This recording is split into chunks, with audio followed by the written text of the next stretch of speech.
asbabun nuzul merupakan bentuk idhofah dari kata asbab berbentuk jamak.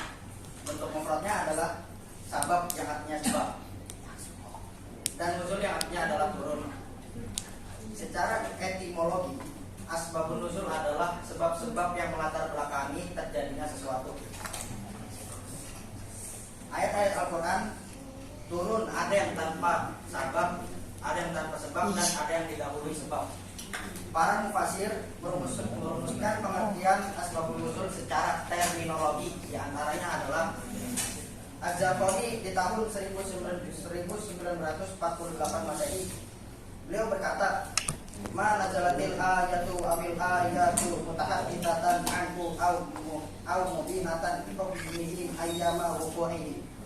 Yang artinya sesuatu yang turun berupa satu ayat atau beberapa ayat yang berbicara tentangnya sesuatu itu, atau menjelaskan ketentuan-ketentuan hukum yang terjadi pada waktu terjadinya peristiwa tersebut. Jadi dulu zaman Nabi, ketika ada peristiwa yang dimana ketentuan hukumnya belum ada atau belum jelas secara rinci, turunlah satu ayat atau beberapa ayat untuk menjelaskan ketentuan hukum dari peristiwa atau masalah tersebut. Kemudian ada mufasir bernama Ma'nan Al-Qurtubi tahun 1999 Masehi. Beliau berkata, "Ma nazala Qur'anun bi sya'nihi waqta wa in kahaditsatin aw su'alin." Yang artinya sesuatu yang menyebabkan diturunkannya Al-Quran berkenaan dengan keadaan Al-Quran ketika ia turun, seperti karena disebabkan adanya sebuah peristiwa atau adanya sebuah pertanyaan.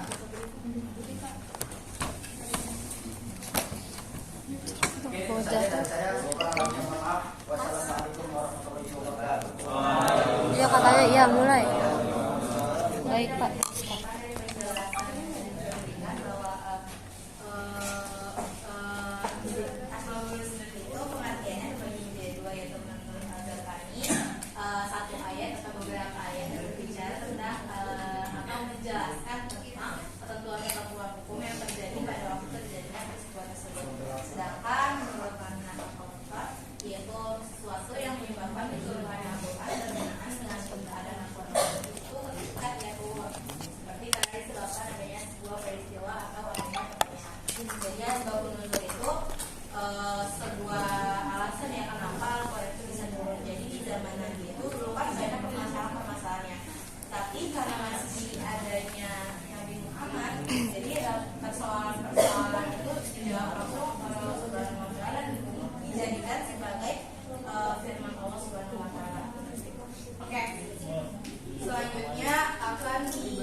Baik, langsung saja. Di sini ada bagian yang kedua, yaitu susunan dan bentuk redaksi asbabun nuzul. Ayat yang berasbabun nuzul ada yang secara tegas dalam ayat tersebut, dan ada pula yang tidak dinyatakan secara jelas dalam ayat yang bersangkutan. Bentuk redaksi dari hadis adalah, di sini ada 3 bentuk, yaitu yang pertama bentuk redaksi yang tegas berbunyi alia ada asbabun nuzul, dan yang kedua adanya huruf asbabiyah yang masuk pada riwayat yang dikaitkan dengan turunnya ayat, misalnya kayak alia fanazalat itu ada hurufnya. Dan yang ketiga adanya keterangan yang menjelaskan bahwa Rasulullah itu ditanya sesuatu kemudian diikuti dengan turunnya ayat.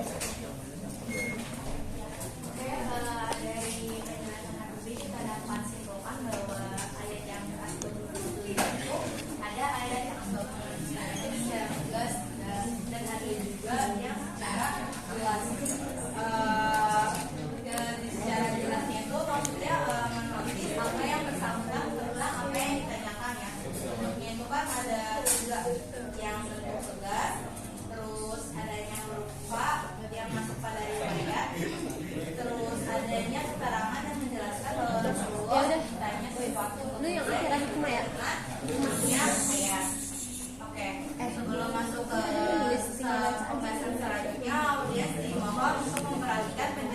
depan.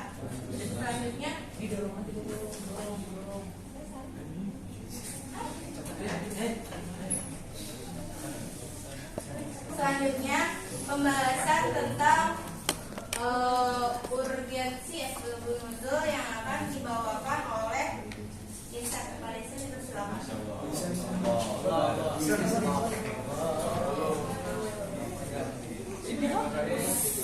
Selanjutnya akan ada pembahasan tentang urgensi asbabun nuzul.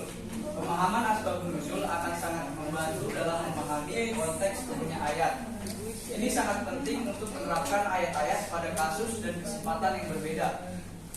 Peluang terjadinya kekeliruan akan semakin besar jika mengabaikan riwayat dari asbabun nuzul. Maka dari itu, kita sebagai mahasiswa perlu mengetahui asal muasal suatu ayat agar tidak terjadi kekeliruan dalam memahami isi atau kandungan Al-Quran tersebut.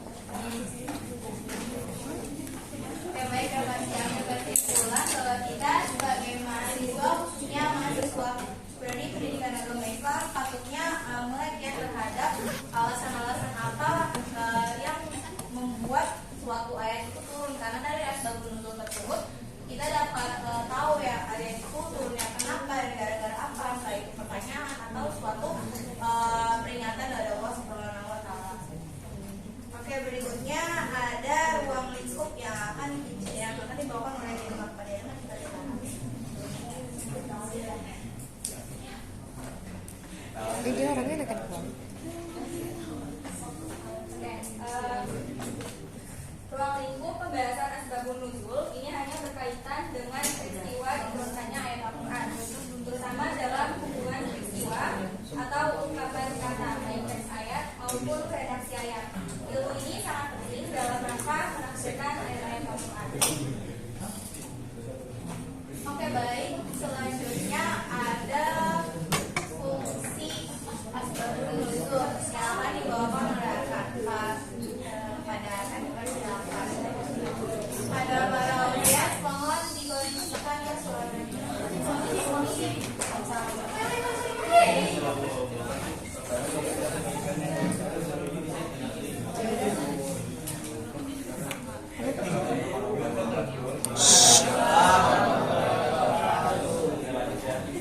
Masuk ke fungsi mengetahui asbabun nuzul. Ini yang pertama yaitu memberi petunjuk tentang hikmah yang dikehendaki Allah atau apa yang telah dimaksudkan sebenarnya. Terus yang kedua fungsinya yaitu memberi petunjuk tentang adanya ayat-ayat tertentu yang memiliki kekhususan hukum tertentu. Najwa, Yang isi ketiga, mau jelasin yang mana? merupakan cara yang efisien untuk memahami makna yang terkandung dalam Al-Quran.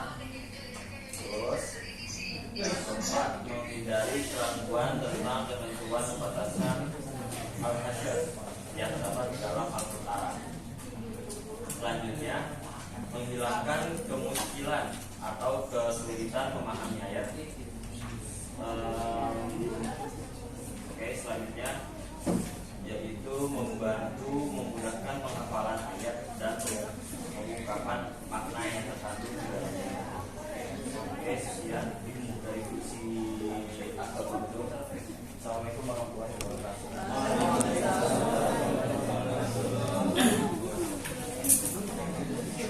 Ini poster apa nih? Ini poster. Futsal.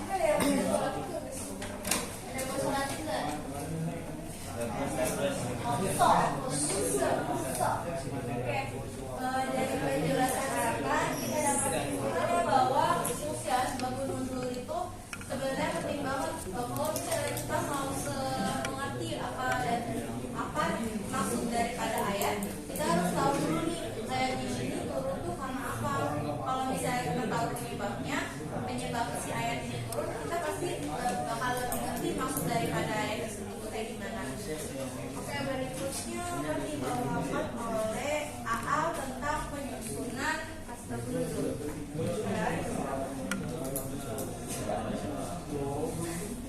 Selanjutnya penyusunan asbabun nuzul. Pembukuan asbabun nuzul baru dimulai secara independen di masa Abu Hasan Ali bin Abdullah bin Ja'far bin Nahid As-Sa'di. Beliau merupakan salah satu Imam Bukhari yang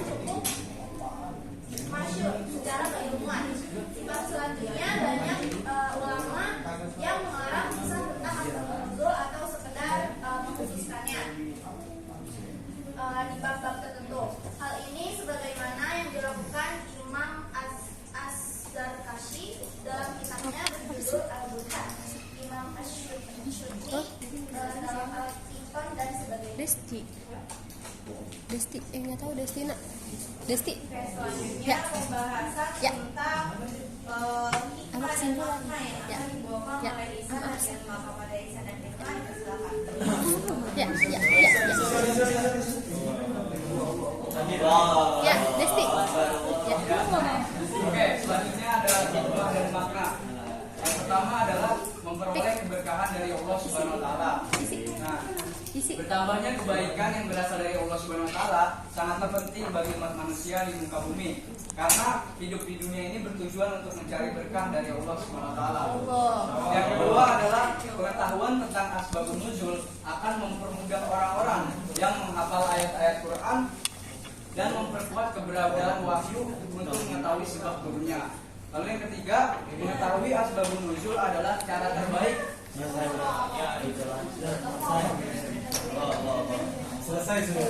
ketiga adalah mengetahui asbabun nuzul adalah cara terbaik untuk memahami makna Al-Quran dan menyikapinya secara terang-terangan dalam ayat yang tidak dapat ditafsirkan.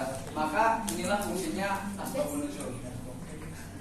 Yang keempat yaitu membatasi hukum dengan sebab tertentu yang didasarkan atas pengkhususan sebab, bukan keumuman teks. Nah, apabila lafaz yang diturunkan berbentuk umum dan terdapat dalil atas pengkhususannya, maka pengetahuan mengenai asbabun nuzul membatasi pengkhususan itu. Nah, terus yang kelima yaitu kita mengetahui secara jelas kepada siapa turunnya ayat itu ditujukan. Jadi asbabun nuzul menerangkan kepada siapa ayat itu ditujukan sehingga tidak serta-merta dapat ditujukan kepada orang lain. Dari beberapa hikmah yang telah saya dan bisa paparkan, terdapat contoh penerapan dari memahami asbabun nuzul dalam dunia pendidikan. Yaitu kita sebagai pengajar nantinya dapat menerangkan ayat Al-Quran dengan suatu cerita sebab diturunkannya ayat tersebut sebagai pengantar dalam pembelajaran Al-Quran. Dengan demikian pelajaran akan mudah ditangkap dan lebih berkesan. Kisah yang menarik dapat menimbulkan minat di hati siswa dan kemudian menimbulkan minat mempelajari Al-Quran. Sekian dari kami. Wis. Enggak ada semua.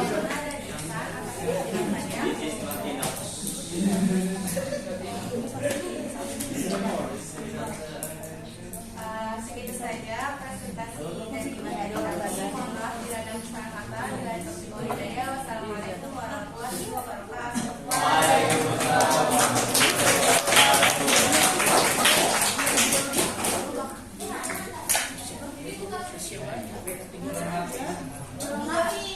Iya kan ada.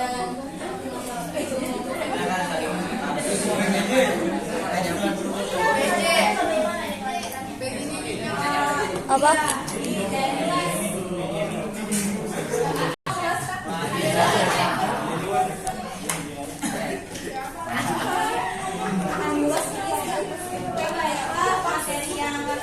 Kembali oleh kelompok 7 yang akan diwakilkan oleh pada kelompok 2 yang akan ditugas kembali oleh kelompok 2 pada hari perwakilan kelompok 2 dipersilakan. Destina. Dia baru moderator kan? Assalamualaikum warahmatullahi wabarakatuh. Oke, selain asbabun nuzul itu selain dapat membantu kita dalam memahami sebab turunnya ayat tersebut, jadi juga disebutkan dapat membantu kita dalam memahami makna ayat atau tafsir. Nah, selain itu Ana juga ingin menambahkan bahwa asbabun nuzul itu juga bisa membantu kita dalam proses istinbat hukum. Jadi dalam menetapkan suatu hukum. Karena 3 perkara tersebut adalah komponen yang nggak bisa dilepaskan. Jadi semuanya berkesinambungan. Ya, mungkin itu aja dari kelompok 2. Insyaallah.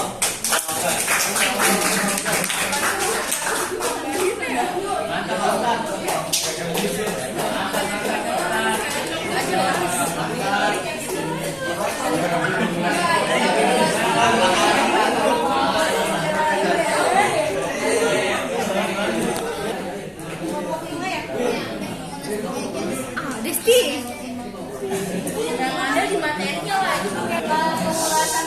Yang kedua akan dibawakan oleh kelompok Hima ya. Kepada kelompok Hima, Gue bisa nanya. Novel dipersilakan. Ini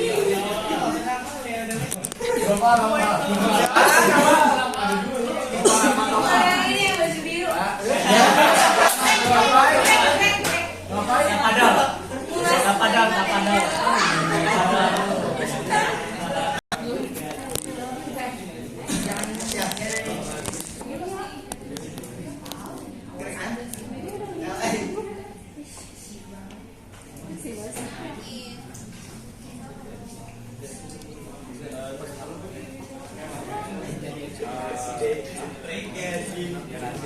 Bismillahirrahmanirrahim. Langsung aja. Di sini saya akan mengulas materi daripada kelompok kelompok 4, yaitu pertemuan asbabun nuzul, yang artinya sebab-sebab. Ya itulah. Sebab-sebab nuzul kan turunnya Al-Quran. Sebab turunnya Al-Quran. Jadi ringkas saja dari yang saya tangkap tadi mendengar barusan di belakang.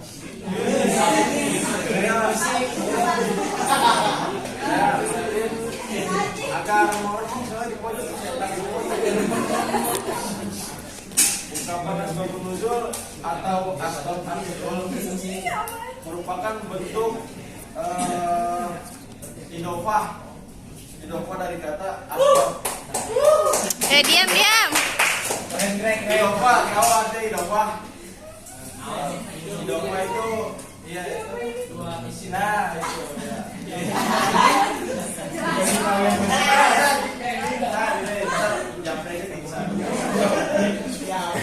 Idofah dari kata asbab dan nuzul. Secara etimologi, ini ada masuk serius nih, ada masuk main-mainan etimologi. Secara etimologi, asbabun nuzul adalah sebab-sebab yang terbelakangi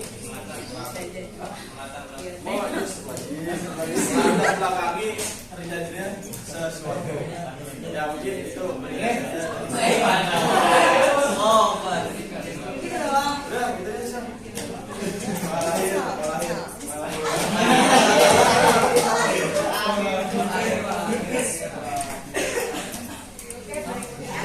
Adalah sesi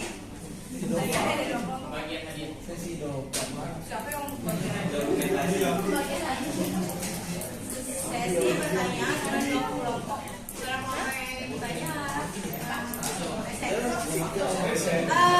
Sorry, kelompok yang udah ngejelasin gak boleh nanya ya. Parah banget. Tiap kelompok ngejawab. Sesi kayak gitu PC. Kayak kemarin kan. Kalau saya kemarin berarti 3 kelompok ngejawab gitu. Satu lagi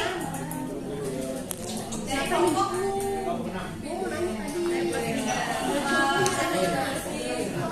ya Bu.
Sah.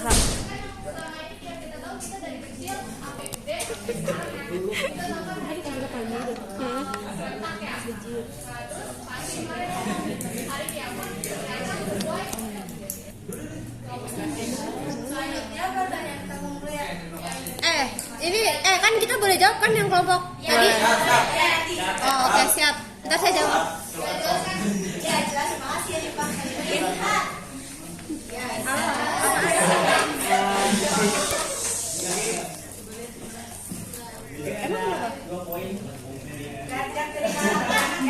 Ini ngomong PJ nih, samping Boris kan nih.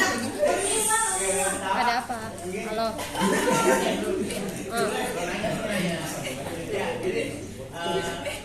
Nih, Chris. Halo.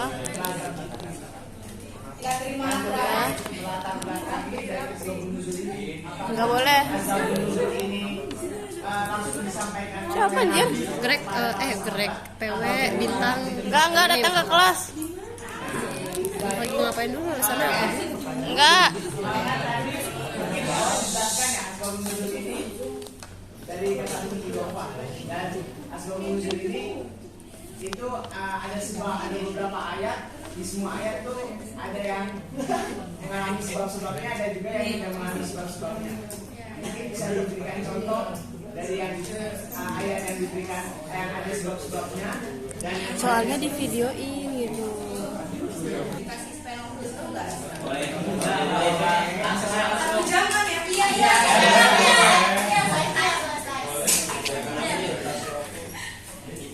Rahim, saya dari kelompok 5 pengen menjawab pertanyaannya. Ih, jauh deket banget cuy.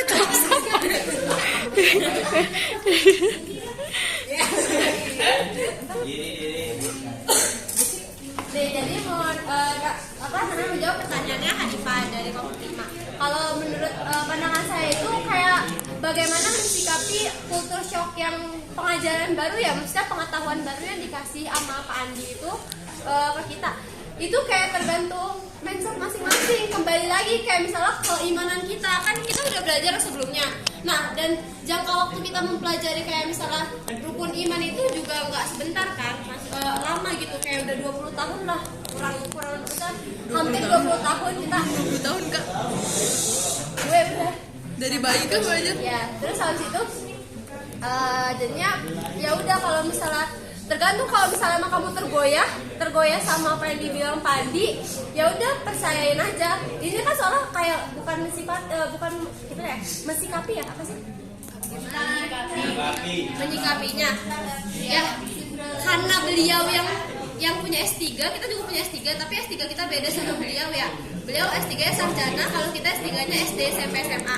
Nah, itu kayak jadi ya udah kayak gimana ya, menghormati aja loh, mensikapinya kayak dengerin aja. Tapi kalau itu kan masalah keyakinan ya, dan Pak Andi juga kan gak ada menyuruh kita kayak buat nyuruh lo kayak kita tuh harus yakin nih sama apa yang diomongin sama Pak Andi gitu kan, enggak. Jadi kayak tergantung, kalau mau kamu emang imannya kuat dengan yang dulu, ya udah ikutin aja yang dulu. Cuman karena ini baru, karena kan ada kayak ibaratnya semakin orang pintar, pemikiran semakin beda sama orang-orang yang awam. Paham nggak sih? Kayak yang udah sering dibilang sama Bu Sari tadi kan, kayak gitu. Udah. Asal udah ya. Ya jurnal pikiran tadi dibaca, itu bisa mungkin membuka lebar lagi pandangan Anda tentang Islam. Selanjutnya akan ditambahkan oleh Ihsan. Enggak, tapi gue udah belajar Islam.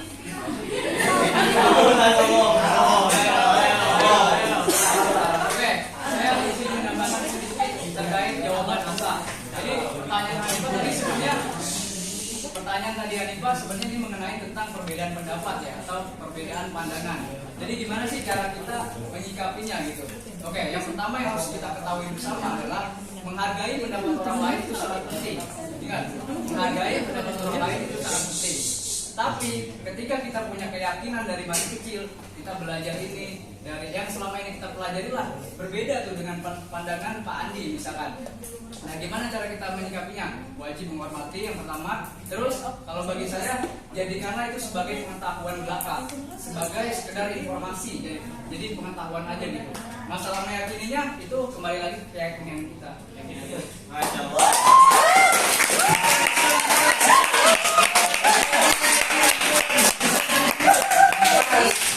Yang Asa bilang sama yang kita bilang tadi itu kan kita udah dapat kesimpulan banget ya. Kalau misalnya walaupun yang kemarin Pak Andi sampaikan itu mungkin menurut kita agak ya gitulah, tapi balik lagi gitu loh ke keyakinan kita kan dari kecil kita udah punya dasar ya. Kalau misalnya kalian masih mempercayai dasarnya itu, ya udah pakai dasar yang itu gitu. Ya seperti yang Isa tadi bilang, yang disampaikan oleh Pak Adi yang menurut saya itu agak gimana gitu, itu jadiin pengetahuan belaka aja gitu. Jadi sebenarnya nggak ada yang dipermasalahin juga ya dari yang disampaikan dari Pak Adi maupun pemahaman kita gitu. Terima kasih. Terima kasih ya Pak. Oke, selanjutnya pertanyaan dari Ismail.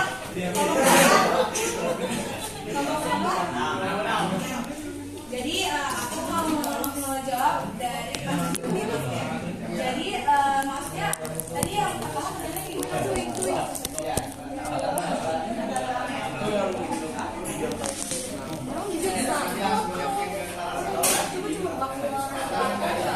Jadi sepengetahuan saya ya, mohon maaf nih, saya masih awam banget.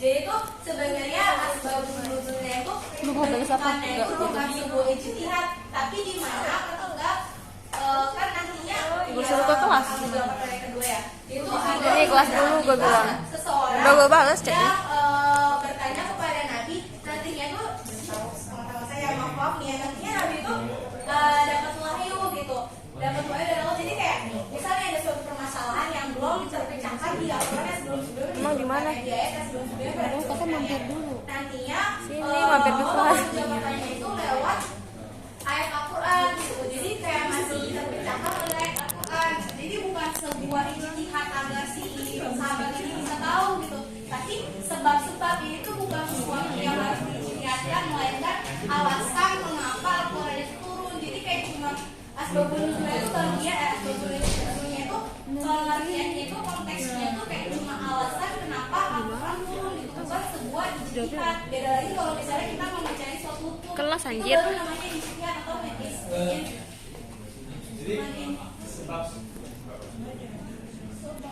jadi asbabun nuzul itu sebuah sebab Al-Quran turun. Jadi kayak nggak punya permasalahan. iya, tentangnya itu kayak ada permasalahan turun gitu. Tapi kan di pertanyaan berikutnya kamu nanya kayak Kamu nanya. kalau misalnya apa perbedaan ayat yang tegas dan kayak nggak tegas itu kan ya. Jadi sebenarnya itu ayat asbabun nuzul tadi dibagi menjadi dua. Jadi mengutip dari buku dasar ilmu tafsir karya Muhammad bin Shalih Al-Utsmani, itu ada yang pertama ayat al-ibtidai, yaitu ayat-ayat yang diturunkan tanpa sebab. Misal contoh di surah At-Taubah ayat 75 yang artinya itu, dan di antara mereka adalah orang-orang yang telah berikhlas kepada Allah. Sesungguhnya jika Allah memberikan sebagian karunia kepada kami, pastilah kami yang bersedekah dan pastilah kami termasuk orang-orang yang solid. Jadi tuh ayatnya ini menjelaskan tentang sifat-sifat orang-orang yang munafik ya. Kalau misalnya kita ngaji nanti lebih dalam kan saya cuma mengambil yang intinya doang kan gitu. Jadi ayat ini tuh turun tanpa ada pertanyaan dari dari orang-orang lain kepada Nabi. Jadi tuh ayat ini tuh turun sebagai Allah tuh ngasih tahu kalau misalnya apa sih sifat-sifat orang-orang yang munafik. Jadi ayat ini tuh turun tanpa ada kayak orang-orang yang bertanya tentang masalah gitu. Ya, itu kan informasi dari Allah untuk disampaikan kepada orang-orang. Jadi orang-orang tuh tahu sifat-sifat orang munafik itu apa. Nah, yang kedua itu ada ayat sababi. Ayat sababi ini ayat yang diturunkan oleh Allah karena dipicu oleh suatu sebab atau kayak pertanyaan gitu loh. Jadi kayak misalnya nih, ada di ayat Al-Baqarah ayat 108, ada di surah Al-Baqarah ayat 189, di mana artinya mereka bertanya kepadamu Muhammad tentang bulan sabit, katakanlah itu adalah penunjuk waktu bagi manusia dan ibadah untuk Suruh ibadah haji dan bukanlah suatu temen kesini kewajiban dulu untuk gitu, iman dari absen, atasnya. nggak boleh Tetapi absen. kewajiban adalah Bilangin, kewajiban Sa. orang bertakwa. Masukilah itu rumah Iya, suruh temen lu kesini, ke kelas.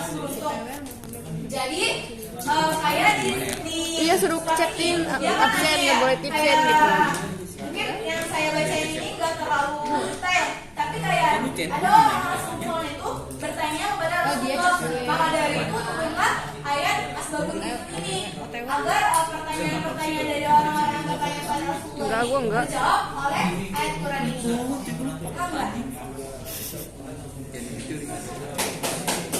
sini buka doang.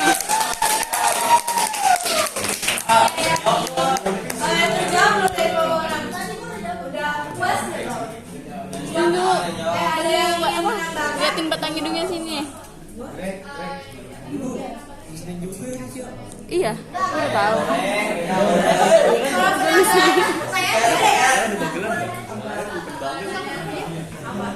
Kalau gini, apa sih gua?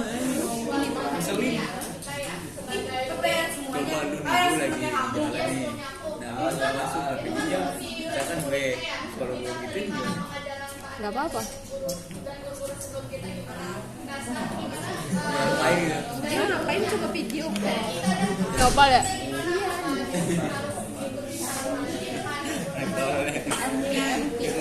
Itu maksudnya apa? Sebenarnya yang kalau misalnya dilihat dari jawaban Anda sama jawaban Isan itu tuh kalau dilihatnya ya Tanya ke dia udah. kita kuliah sebagai Ini. sebagai guru ya, apalagi guru pendidikan agama. Sebelah jilbab dong. Jadi dari yang Anda sama Isan kasih tahu itu Fidah. itu kan balik lagi kepada kepercayaan kita ya. Kayak kalau misalnya nanti kita jadi guru, kalau misalnya kita punya kepercayaan yang mendasar kayak kita tuh lebih percaya sama kepercayaan yang sebelumnya kita imani gitu, bukan kepada kepercayaan partinya yang setelah itu diberikan oleh parti. Jadi kan tuh kayak pakaian dari dasar kita aja, semua tuh balik lagi kepada keyakinan tuh. Kita tuh berkeyakinan itu nggak cuma jadi murid doang gitu. Nantinya kalau misalnya kita mau jadi guru itu, kita ngasih taunya yang keyakinan kita masa ya kita sebagai murid nih. Contoh kita sebagai mahasiswa berpikir bahwa keyakinan itu lebih kuat. Jadi kita cuma menjadikan pandangan ini sebagai pengetahuan belakang. Masa nantinya pas kita malah ngajarin parti padahal kita percaya pada kepercayaan dasar kita yang awal gitu.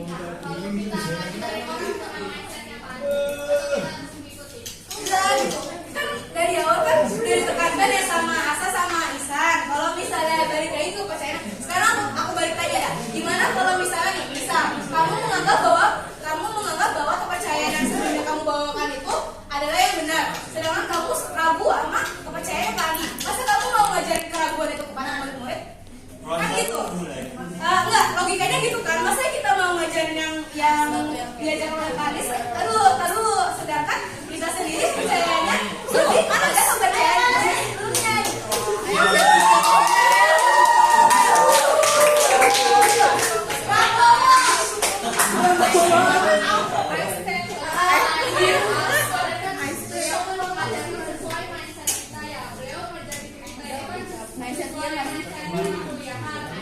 Bukan itu mindset dia, bukan mindset anak kuliahan.